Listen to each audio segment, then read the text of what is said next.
Oi pessoal, vamos lá retomar as nossas aulas, né? E no encontro de hoje nós vamos falar sobre os direitos da personalidade. E a gente começa a apreciar a importância dos direitos da personalidade a partir do momento em que a gente consegue perceber que não são apenas aqueles direitos que são economicamente apreciáveis, né? Que têm um caráter patrimonial, né? Que não apenas esses direitos gozam de proteção jurídica, né? Então existem outros direitos que estão ligados, né, à pessoa humana, né? E esses direitos eles têm proteção jurídica em que pese eles não tenham um preço, né? São daquelas coisas que têm valor e não têm preço, né? E aí é nesse sentido que a gente fala sobre os direitos da personalidade. Eles têm valor, né? Eles são valiosos, eles são importantes e por isso eles gozam da proteção jurídica, né? A primeira oportunidade que a gente tem para falar de maneira mais aprofundada sobre esse assunto. E a gente percebe que a doutrina, quando narra a importância dos direitos da personalidade, ela traz dois grandes marcos históricos, né? Que é a ideia do reconhecimento do direito da personalidade a partir da Declaração dos Direitos do Homem das Nações Unidas, né? E também da Convenção Europeia. Então esses foram os dois marcos históricos, né, que consagraram os direitos da personalidade como sendo direitos passíveis de proteção jurídica, tá?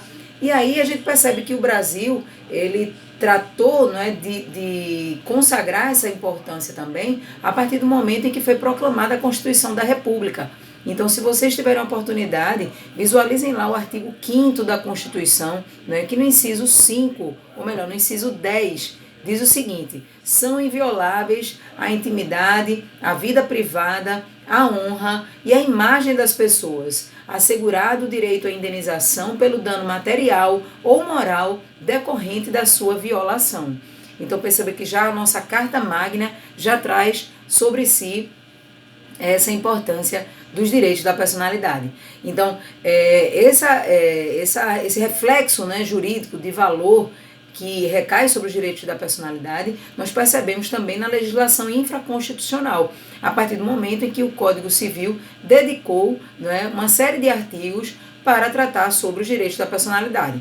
Então, no Código Civil, vocês vão perceber os artigos 11 a 21, tá?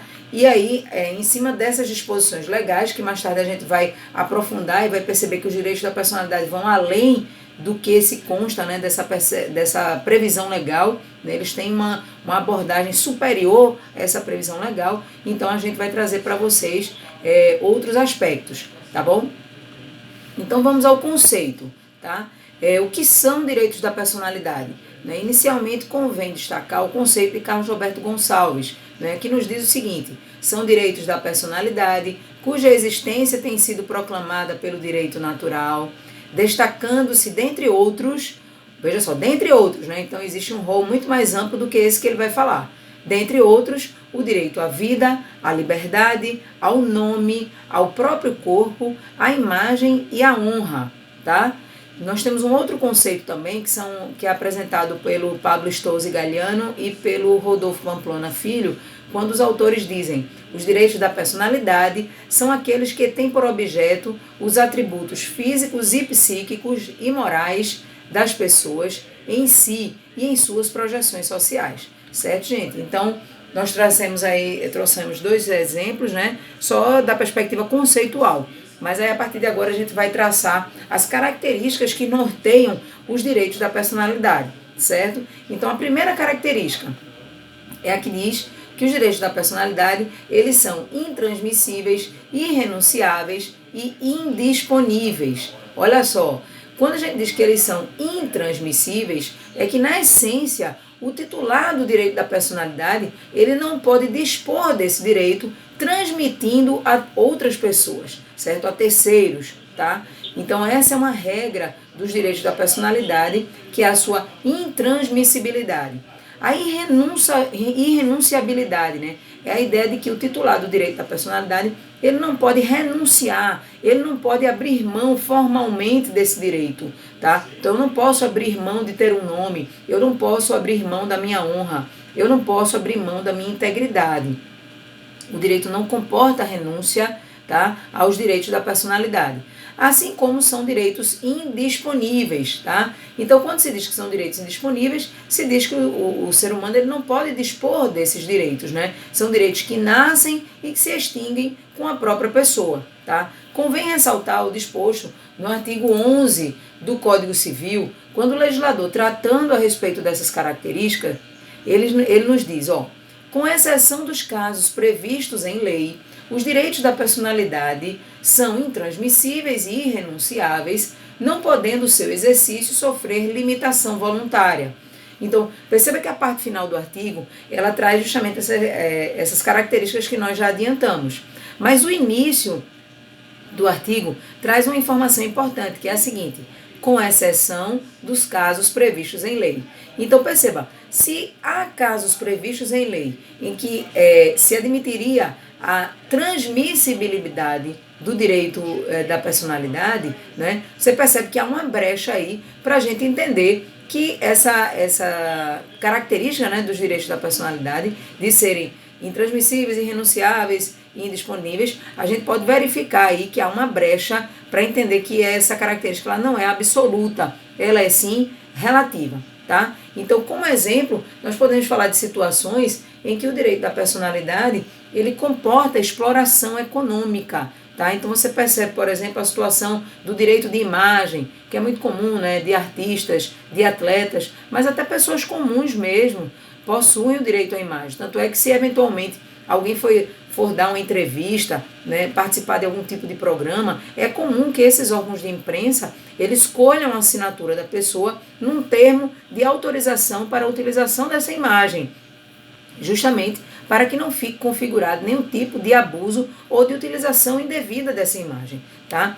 E o direito autoral, gente, que também possui, né, valor economicamente apreciável, né? Aquele artista que escreveu uma obra, que redigiu uma música, né? E aí essas pessoas elas passam a ganhar, né, vantagens econômicas patrimoniais a partir, né, dessa exploração econômica desses direitos. Portanto, a gente percebe que há situações, né, em que pode-se inclusive fazer a cessão, que seria a transmissão desses direitos. Então, será que eu posso, de repente, fazer a cessão do direito de imagem, né, os lucros desse direito de imagem seriam oferidos por outra pessoa por mim autorizada? É perfeitamente possível, né? Não há nenhuma vedação nesse sentido, desde que seja um ato consentido pela parte titular do direito da personalidade, tá? Aí o artigo 18, ele complementa a informação quando ele diz, sem autorização, não se pode usar o nome alheio em propaganda comercial. Então, fazendo uma interpretação a contrário senso, a gente percebe que com autorização é possível a utilização do nome alheio em propaganda comercial, certo? Então você percebe aí uma primeira característica, né, dos direitos da personalidade que não é absoluta, mas sim relativa, tá? Porque essa primeira parte que eu estou dispondo para vocês são direitos que admitem exploração econômica e transmissão, cessão onerosa desses direitos, tá? Da mesma forma, existe a possibilidade de transmissão gratuita de alguns direitos. A gente percebe o artigo 13, quando o legislador diz o seguinte, salvo por exigência médica, é defeso o ato de disposição do próprio corpo, quando importar diminuição permanente de integridade física ou contrariar os bons costumes. E aí o parágrafo, o ato previsto neste artigo será admitido para fins de transplante nas formas estabelecidas em lei especial.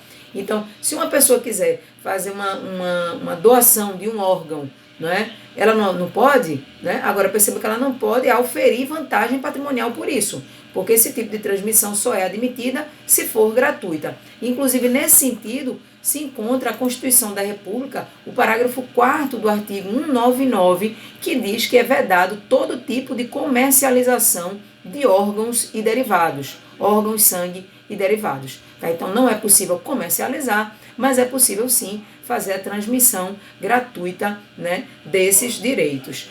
E, finalmente, o artigo 14, que diz, é válida com objetivo científico ou altruístico a disposição gratuita do próprio corpo, no todo ou em parte, para depois da morte. Então, qualquer pessoa que queira pode, inclusive, deixar em testamento, como disposição de última vontade, que seu corpo possa ser utilizado, né, para fins altruísticos ou científicos, quando você pretende, né, beneficiar uma coletividade, por exemplo, por meio de estudo do corpo daquela pessoa, do cadáver, né? Isso é possível.